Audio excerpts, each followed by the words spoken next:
Okay, hello. Hi everyone, we're doing a Facebook Live. I don't think we gave you any warnings, so you have no idea we're here. I'm Dr. Alana, for those of you who don't know me, and I'm with Pure Pediatrics, and today I'm with Sarah Moudry at the Studio June, and we've had her several times come to our office and give talks for Facebook Live, so you can look at them. So one we did was the scoop on poop. I always say the poop on scoop, but it's the scoop on poop.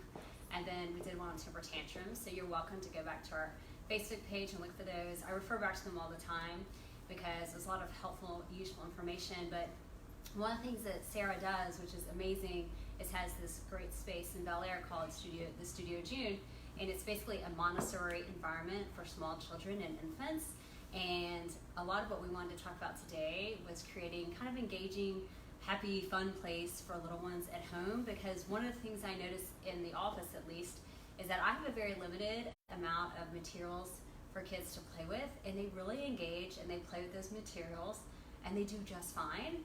And then the parents a lot of times notice that, wow, because at home they have like tons of stuff and a lot of blinky toys and a lot of electronic gadgets, and their kiddo just goes from thing to thing to thing to thing. And so I kind of explained to them that I feel like in many ways when you have so many options, when you're so little, you just don't know what to choose, and so you're more apt to just go from one thing to the next. And so it's better just to limit the amount of toys and the amount of space, and to use as much stuff that's natural as possible, because don't forget they're going to explore their environment, so a lot of these things will go in their mouth, so keep that in mind. And so we wanted to come here to check out the Studio June. It's an adorable space that we're in right now, and have Sarah tell us everything about making kind of a fun space at home with using some creative but natural items. And then I will give a disclaimer, huge fan of Montessori. My children went to Montessori schools, and so I also love the concept. So thank you for having us, Sarah. Yes, thank you for coming. It's fun to have you in this space. I know. Since I've been in yours. So we are Facebook Live for you, and we're Instagram Live for Studio June. So we're running both, and we're happy to talk with both groups, and hopefully you guys get to meet over the internet somehow. Yeah. So here we are in the space. What we do here at Studio June is we introduce parents to Montessori, and what that means is we want parents to understand how Montessori theory that is used in Montessori schools all over the world can actually help them in their parenting. So how can they take all this wonderful information and research and go home and create a developmentally appropriate and enriching play space for their children. So how can they incorporate it in home? So all of our classes that we do here are with parents, which is unlike Montessori schools where you drop your child off and you can pick them up later. Here at Studio June, parents come into the classroom and they get to experience it. And our Montessori trained instructors actually work as almost like a facilitator not between parent and child, but for the couple of parent and child, so that the parent is really the teacher, and our facilitators are helping with the language to use or how we introduce things, and, or even why we're introducing some things. Because sometimes with toys, parents will look at it and go, what is that? What are we supposed to do with it? So we help explain some of that stuff for them. So today I wanted to talk about how we create a friendly play space, not just here at Studio June, but how you can use it at home. And what you can be thinking of at home. And most children, our classes here at Studio June, we start at 8 weeks, and we go through 3 years for the most part. We also have programs for 3 to 6 year olds, but we really cap out at age 6. Yes, so they have to go to school, or homeschool, they have to go somewhere. Right. So we have children from 8 weeks to 6 years. So wow, 8 weeks. Yes. So kind of right after they get their first vaccines, they come join us, and we start. So before I get into the specifics of play and toys, I wanted to cover safety. Because it is important to have a safe play space, a safe home for your child. And the first thing I want to talk about is the Safety First, which is a choking tester. Oh, very cool. This is awesome. You can just order that on Amazon for like $3. It looks like it's only $3. That's good. It's a simple tool. However, it's very helpful, and I always show this to parents. It says right on it how to use it. Because parents often are worried that some toy they have is a choking hazard. Right. And there are a lot of things that are choking hazards, Yes. but there are also things that aren't. And it's important to know the difference because children need small things in their Right. hands to strengthen their hands. Right. But they don't need choking hazards. So we Exactly. have to find that balance. So I Mhm. often show this to parents. If it fits completely in there, Mhm. it is a choking hazard. Mhm. This is not a choking hazard because it's sticking out. Okay. So that's how that works. It's really simple. So Yes. obviously if you put a Lego in there, it's going to be a choking hazard. Or And then, I also encourage families all the time to go take an infant CPR class. It's worth your while. It is time well spent knowing how to get an object out of a child's, yes. because most children have a respiratory arrest because of things like drowning or choking, and so super important. Yes. So this is one thing I want to say. The other thing is keeping things clean. Now we talked about Please, it's flu season. yes, I'm and exhausted. we don't want to use like a ton of hand sanitizer all Right. the time, the antibacterial stuff, Mhm. but what we do want to do is we want to keep the house clean. This is a really great non-toxic oil that we use. It's called Medieval Mix. I actually buy it at Whole Foods. You put a couple of drops of this in water, and Okay. you can dip your toys in and leave them to air dry, and that will naturally sanitize them. That doesn't replace all cleaning of them, but this is something you could actually do when your child is done chewing on a toy or a rattle, especially if they're really little and that's what they're doing. You just dip it in there and it helps to sanitize it. Wow, it's rosemary and thyme. Yes. I am not familiar with this, I will confess. Yeah. But it is called Medieval Mix. It is called Medieval Which is Mix. interesting. It's a similar mix to Thieves. I don't know if you know Thieves, but that's only sold online. So Okay. anyway, it's a natural way to sanitize things. You can also put even your wood toys, you can put them in the dishwasher Okay. on a sanitize cycle. Mhm. You don't have to do that every day, but you should, Right. especially when it is flu season Right. or you've just had a play date. Right.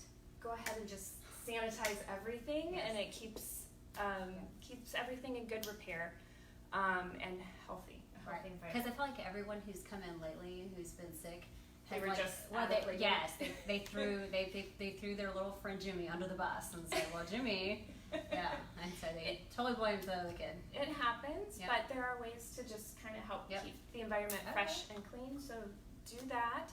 The other thing is children that are crawling and pulling up and Mhm. really exploring will pull on your furniture. And so it's okay Yes. to have small furniture or Mhm. think cabinets that they can open. I think there's one behind us that they Mhm. can open.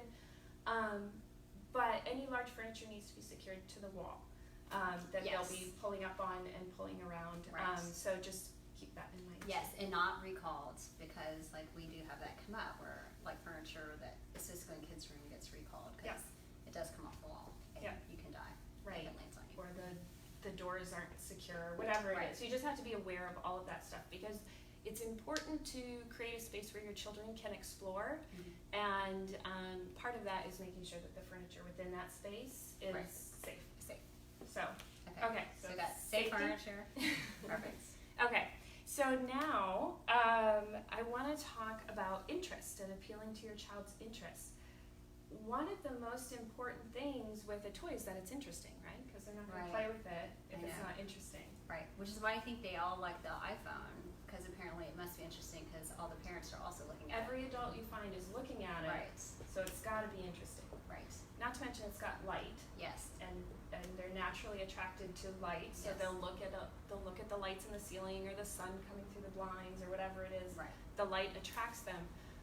However, iPhone is not necessarily a developmental toy for No, it's not at all. for But children. it does seem like a lot of people use it as a developmental toy. Right. I even had someone ask me recently about, is there any developmental apps Mm. to put on their phone? And so I What'd was you like, say? oh, it's like I'd actually just put the phone away Yeah.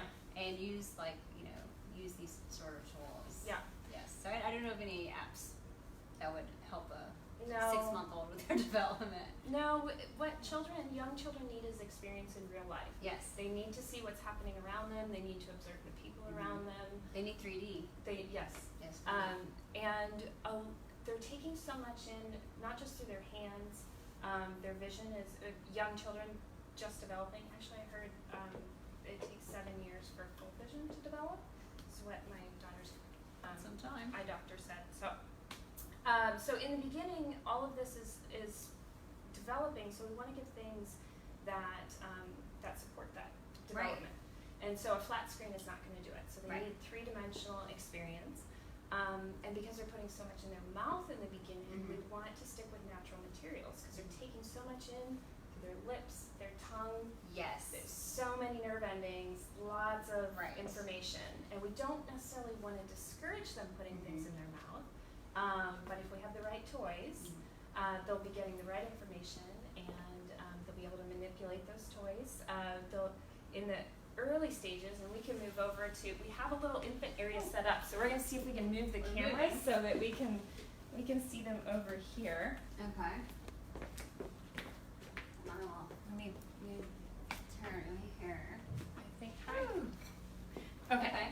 So maybe if we're over here, this is a little infant area we have set up. We have a mobile hanging over a floor mat, and we have a little basket of toys. And as I was talking about, the toys that are appropriate for little hands. So I have these little wooden rings, which are great because they make really cute. They make a little sound when you shake them. They're perfect for small hands. And this is also a great toy, which ends up being hand-to-hand transfer. Yes. Which is an important skill for young children or babies, and it's often overlooked by parents. They don't realize that when they're born, the arms are out here, and they just have that reflexive grasp. And slowly that grasp gets more purposeful, and then they realize, oh, these come together, and they're crossing their midline and seeing their hands on both sides, and then they're transferring from one hand to the next. That's one of those important things we look for, so that they start looking at their hands. Yeah, so toys like this are perfect for that. This is also a great toy for it. This one is made of natural rubber, and it's cool. It's kind of a strange looking ball, but they love it. It's actually, it's a kind of like a pacifier, but they have to actively hold it in their mouth. So they'll chew on it. It's kind of the same, if you look at the end of your finger, it's kind of like the same size. You know how many babies like to suck on your finger or your knuckle or chew on their gums? Do they use it a lot, you think, for teething? They do. Well, later they use it for teething, like once they get closer to 5-6 months, but really around 3 months. You can put it in. And they just hold it to their, so using the two hands working together and holding it in their mouth. So this is this one. These are silver rings. So not too big and heavy, but metal is really great. Again, nice sound when you shake it.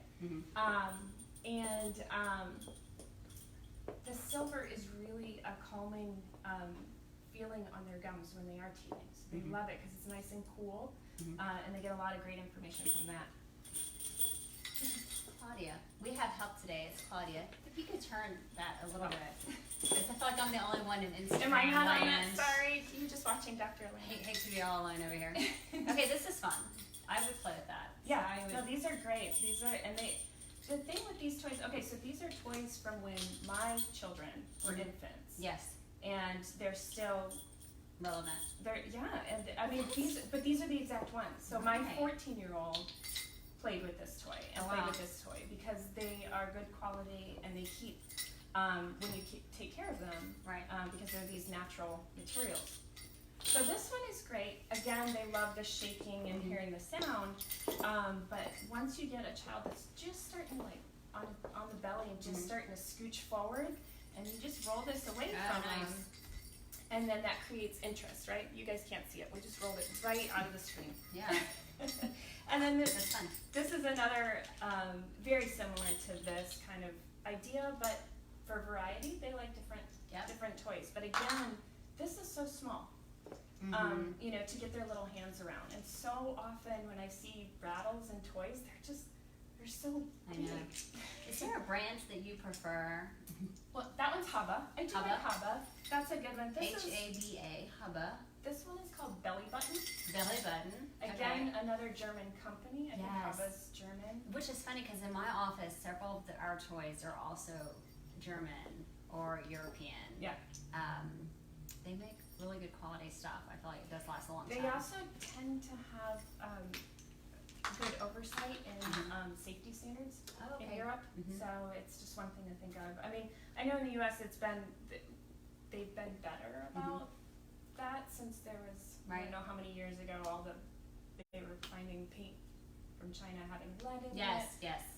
But to that end, because you mentioned lead, I still feel regardless, at least in our office, we screen everyone for lead at 12 months. And by screening, we actually check their blood for lead. Yeah. It's very simple finger prick. We do it at 12 and 24 months. And every now and then we get a kid who has an elevated lead level in a brand new home who otherwise didn't have risk factor. And when the company comes out and tests things, they'll find like a pair of keys or a particular wooden toy.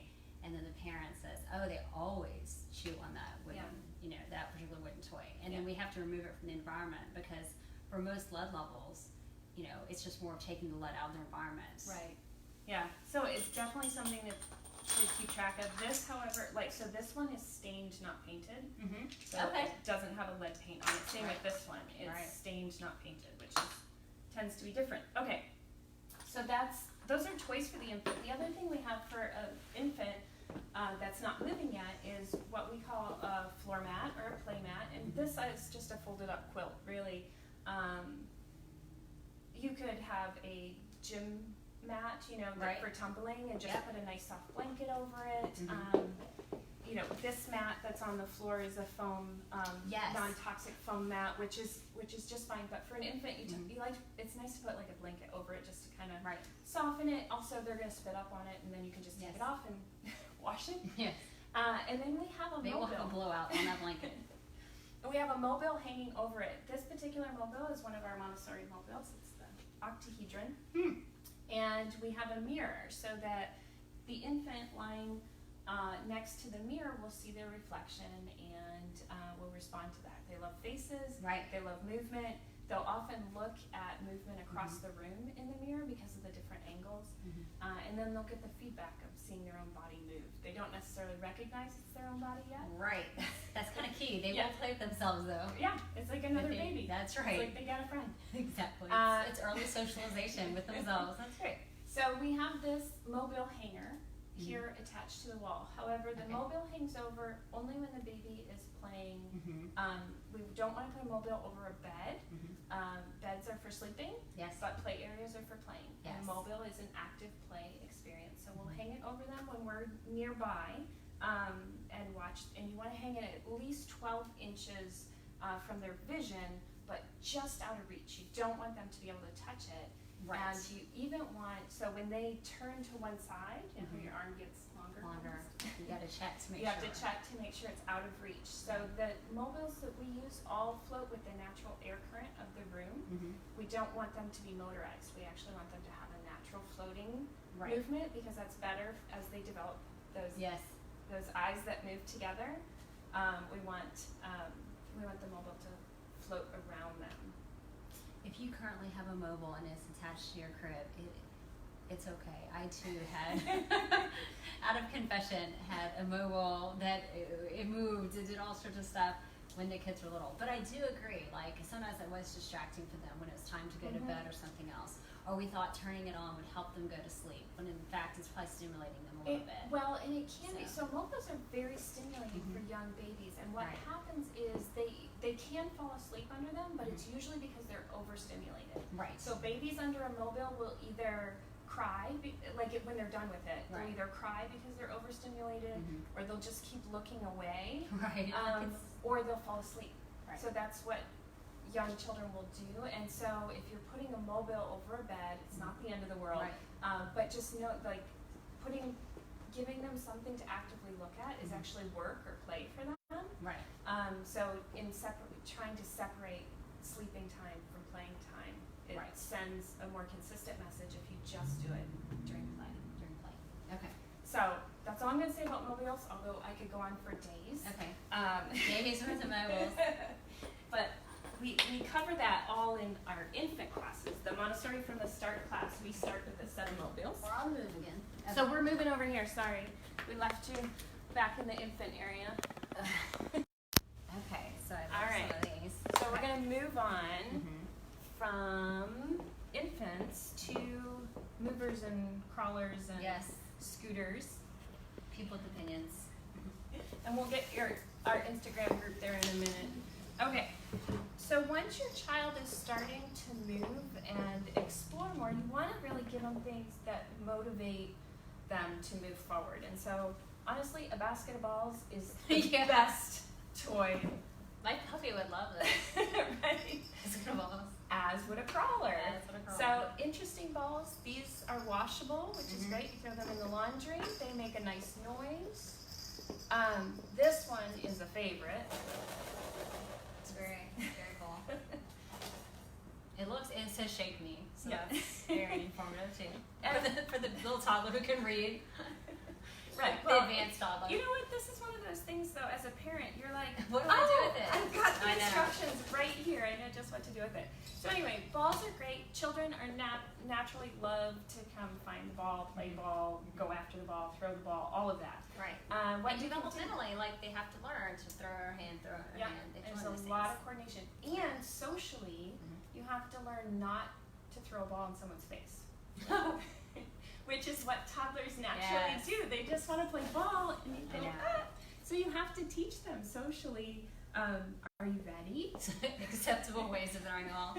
So there's a social experience. That's good. So with balls, once you have a crawler or early scooter starting to crawl, what you want to do is you want to do little baskets of balls kind of throughout the house. Okay. And what they'll do is they'll drag themselves or crawl over to one, they'll empty it, they'll find the other one, they'll go after Okay, it, they'll that's a good empty idea. it. And so So it's a scavenger hunt. For it's a bit of a toddlers. scavenger hunt, and they love it. They love emptying things.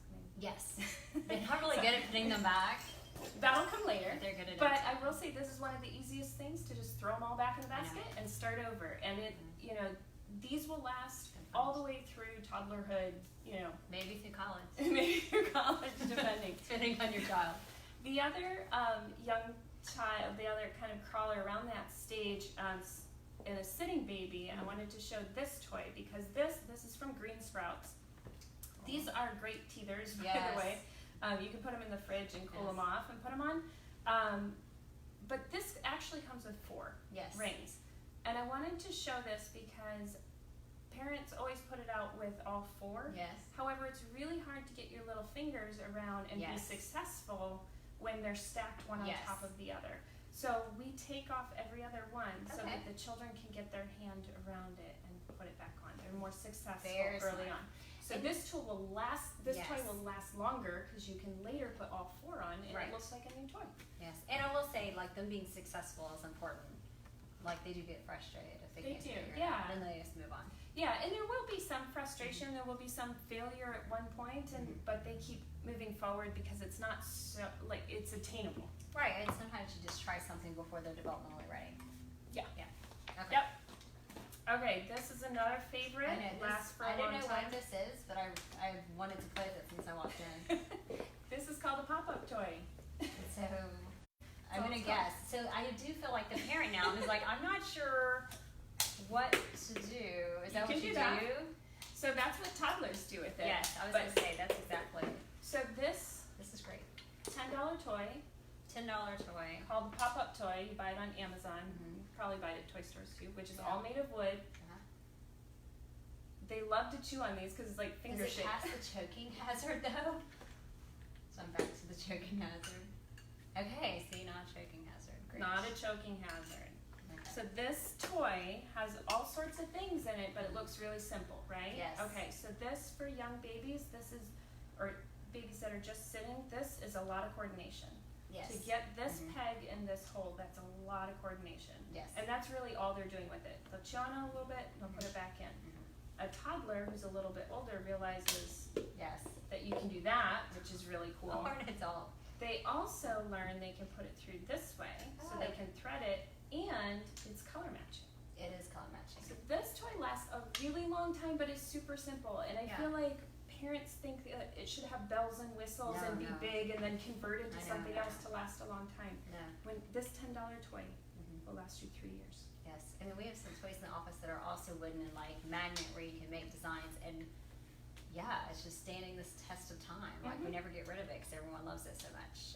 This is great. I wouldn't have thought about that. See, and I'm an You adult. need to spend some time with it. Guess so. Discover. And those are all things, honestly, when we work with the child and we put this out, we don't necessarily show them that. Mhm. we let them play and that open play and discovery, and it's something that they discover on their own. We're not going to steal their thunder. We're going to let them figure it out. Do not lose these. I think if you step on this in the middle of the night, that's going to hurt. But if you only have one, you'll know to look for all four at the end of the day, right? I know. Don't overwhelm yourself. Right. So this toy, similar toy here. However, these are just dowels from the craft store. Can you see it? Yeah. And this is for makeup brushes. So this is something you might already have at your house. Okay. And the children just learn to put the dowels in them. It's a little bit depth perception, but this is something you could put together at home.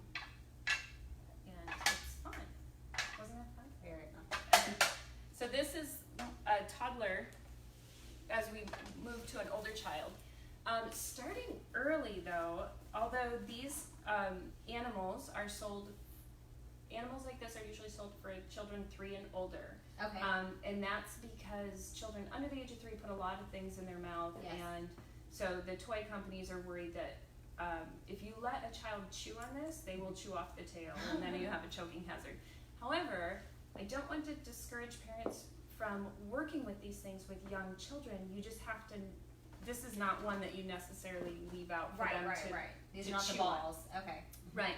So in this basket, I have a cow and a horse and a pig and a cat and a chicken and a goat. So these are all farm animals. Yes. And children love animals, first of all. They love farm animals. And we will present this as a language activity. So we're teaching them the names. They're very realistic replicas of animals, and they're in the category of farm animals. Yes. So we want the information that we're giving them to be categorized. Okay. And so we would have maybe another basket for another time that we would put out that's zoo animals. So animals that you would only see at the zoo. And they have context because you go to the zoo, right? Right. Go to the zoo often, or you've been to a farm, you've been to a rodeo. Right. So they know these animals, but they love interacting with them at home and learning the names. Young children are just sponges when it comes to language. There's sponges for everything, yes. Including things you might say at home, so be careful what you say. Right. So continuing on the language idea there, so you can have different groups of animals like that, and they love to work with those when you get the blocks out or whatever else, they'll interact their animals. Let's get up a little bit so you can put this up here and we see it. You want to see this one up here? Okay, so this one, these are cool. Road signs that come with your train set. Yes. Okay. Or your little car set. Yes. And then we made these cards that are the actual road signs that you see on the street. Okay. And so this becomes a language activity and matching activity. So Yes. again, we're pushing their interest. We don't need something that blinks and says the word, but giving them the opportunity to see the real thing and the So the it's like toy. the real do not enter on the toy, so they can match. Yeah. So this is a matching activity, but is also a language activity, and it connects to their real world experience. Right. So this way, as soon as they can, they'll see stop signs and And then when you're out on recognize a what it walk, they'll know, oh, there's the sign for stop. Yeah. So Critical before you can drive. right. You too should learn all these. Yeah, a little driver's ed introduction. So those are just some examples of what we have in the studio. Clearly we have a lot more in here, but this kind of tried to walk you through a little bit how we choose toys for the children depending on what developmental level that they're at, and that there's so much for them that isn't about electronics and none of this needs a battery. And I think that's the thing is like everyone says, oh, I got them all it's always they always blame the grandparents. Oh, the grandparents got them all these toys. And I said, let me guess, they played with the box. And they said, yes. Yep. All they That's wanted the was best the box. I'm like, well, next time just get them the box because it's all they really wanted. Because they do want to use their mind and be creative. And you kind of stifle that creativity, I think, that when everything blinks and it's all done for you. So, you stare at soccer, but you don't hold the soccer ball and get the feel of it and kick it and all of those things. Right. And then over here, you probably can't see it, but she even has brooms, which I love. When my daughters were in Montessori school, they were expert cleaners. They're very good at it, actually. At least when they were little. When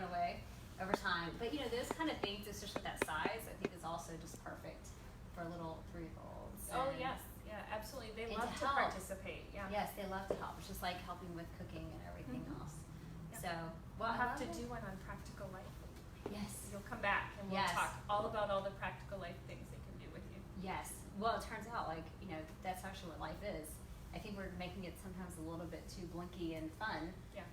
Or regular life is supposed to be fun, but Yeah. we're trying to make it a little bit too much instead of just letting nature kind of take its course with the tools you already have. So you might have most of the stuff at your house, you just didn't realize it. Right. So think how inexpensive Christmas is this year.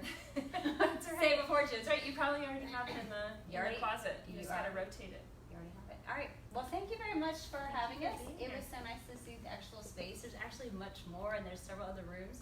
So we only came into this room, and I do love this staircase thing behind you. I feel like I Mhm. should steal one of those from my office because it is important for little kids to learn how to walk upstairs, Yeah. and ones that aren't too steep as well. Yeah, those have a 3-inch rise. And Yeah.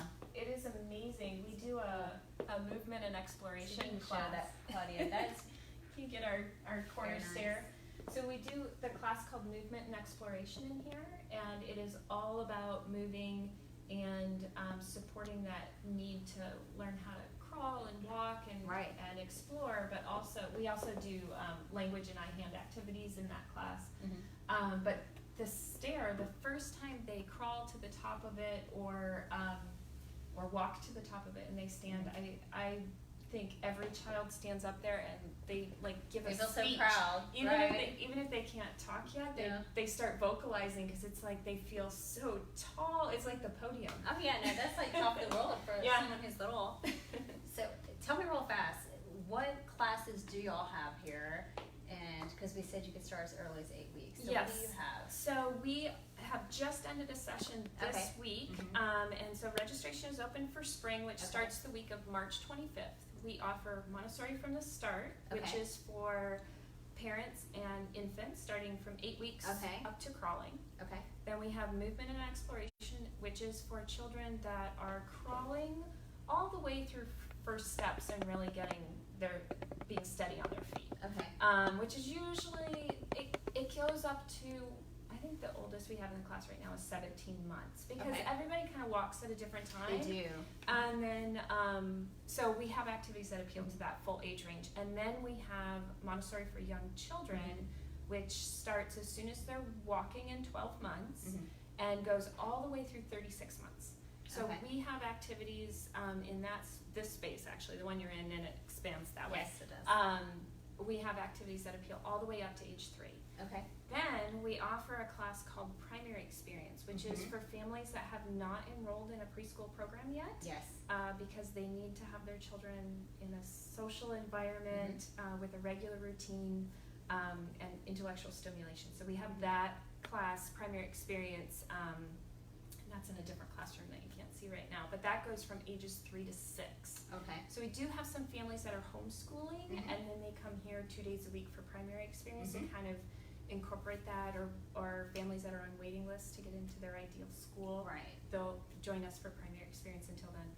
On top of that, we've got baking classes. Yes. I love and the idea of baking We've got classes. gardening, spring break camp Yes. coming up, so lots of practical life, a fun, lot of okay. interesting hands-on activities. So we do all sorts of things. We also have summer camps, which start end of May or first week of June, and those are all open for registration if you're interested in summer camp. And we come 4 days a week, Mhm. and those are everything from trucks and trains and gardening and fun in the kitchen, and we have all different themes, but everything to appeal to children under the age of 6. Neat. And all here in Bel Air. Yes, right here. Very conveniently located, at least for us. You're right up the street. Right up the street. All right. Well, thank you. If y'all have any questions, make sure you put them below or give us a call, and we'll be happy to answer them. But I really, really appreciate it, and I'm glad I got to finally see your space Yeah, because I've been glad trying to you're come over for quite some time. And it's amazing. So Thank you're you. doing great work. So thank Thank you, you very and much. thank you for joining us. See you later.